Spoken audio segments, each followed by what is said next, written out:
Are there children who were born in the wrong body?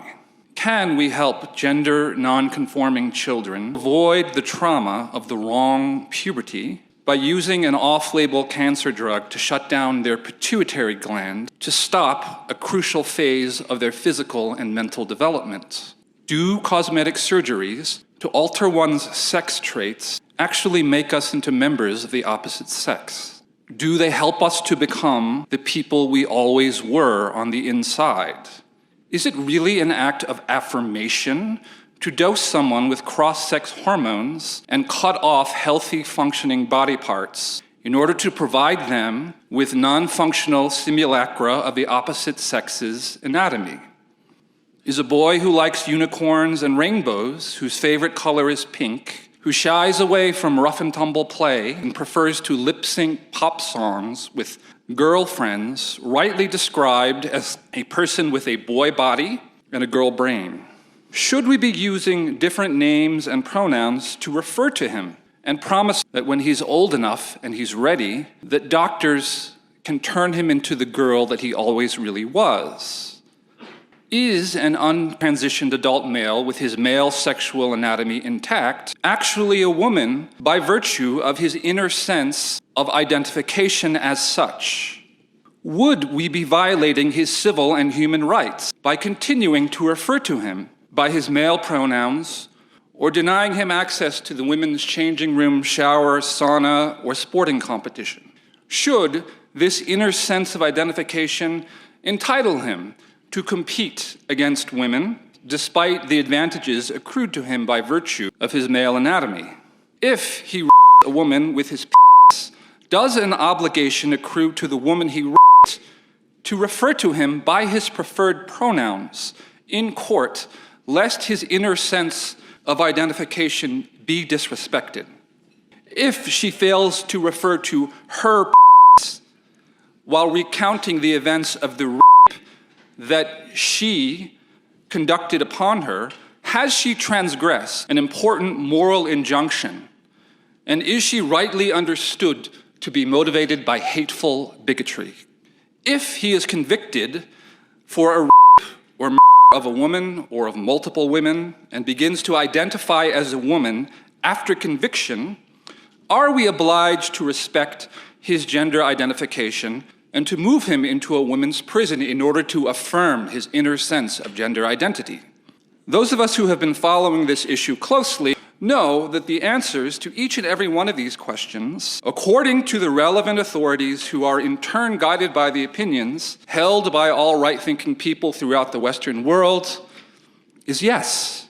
We know that 22 U.S. medical trade associations have answered each and every question I have posed pertaining to child transition in the affirmative. We know that an ever-growing corpus of children's books and curricular materials aimed at children between the ages of 4 and 8 presents these propositions as fact. My hypothetical description of a boy with a girl brain is drawn from the book I Am Jazz, which is prominently featured in libraries across the country, read aloud to children during the LGBTQIA+ and transgender awareness months, weeks, and days that consume a significant chunk of every calendar year. We know that prison officials in multiple US states, the UK and Canada, have placed multiple male and in women's prisons in order to respect their gender identity.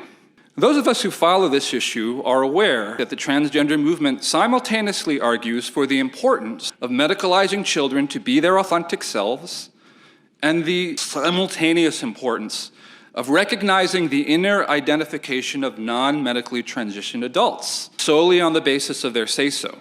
Recognition of gender identity without any requirements. We know that this is what the movement seeks around the world.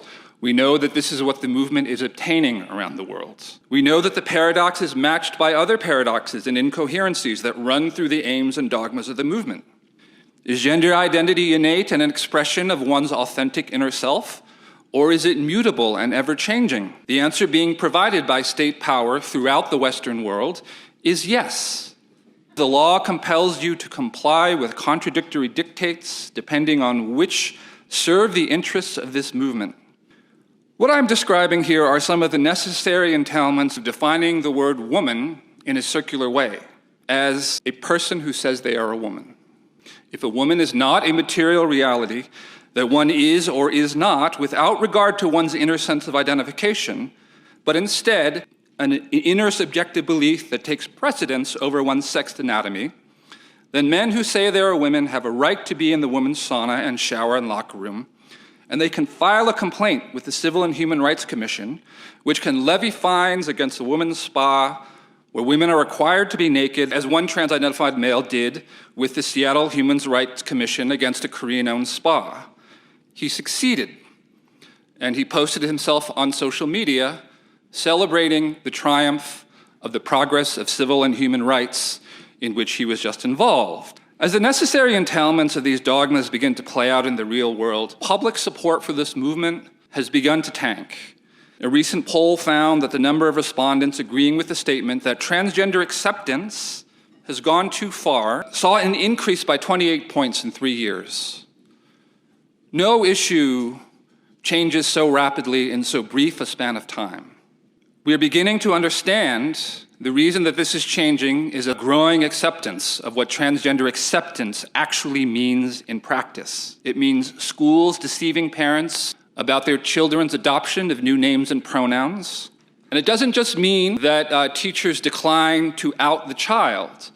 It means that the schools will keep a parallel set of records under the new name of the trans-identified child and make sure to use the dead name of the child when speaking to the parents in order to actively engage in an act of deception. It means instructing all other peers to participate in this subterfuge. So something that is known to every other member of the school community must be withheld only from their parents. This is with regard to an issue that, according to their own understanding of transgender identity, is a risk of. We are telling schools to induct their children to participate in withholding information about the mental health of their children that includes a risk. It means therapists and gender clinicians emotionally blackmailing parents into consenting to medicalizing their gender-confused children with odious and easily disprovable falsehoods about risks. It means allowing men into the intimate spaces and competitions of women on the basis of their self-declaration alone. One way to think of transgenderism is as a neo-colonial project occurring within the metropole itself. A new civilizing mission for the vanguards of educators, social workers, DEI consultants, nonprofit bureaucrats, administrators, lawyers, and workers in the culture industry who make up the Democratic Party's shadow party. It is the unifying cause of a new generation and a basis of the unity of an entire class of people who have at their disposal, through the public schools and the unions and the universities, billions of dollars. All of these institutions comprise what I have termed in my own private jargon a vertically integrated messaging apparatus. This apparatus coalesced really within the last decade. A new degree of integration came into existence through the propagation of doctrines, racial and gendered grievance, becoming core to the understanding of a distinct class of people. And it's up against this distinct class of people that the sentiments of the public are arrayed. So this is a real stress test for democracy. It not only serves the interests of a particular movement, but also serves profit interests. So when we speak of the transgender movement, we're talking about a movement that has a profit interest, that also manages to portray itself as a civil rights movement, that has managed to infiltrate the key tutelary institutions, and that has already, in the space of less than half a decade, indoctrinated an entire generation. It's a philosophical crisis, it's a political crisis,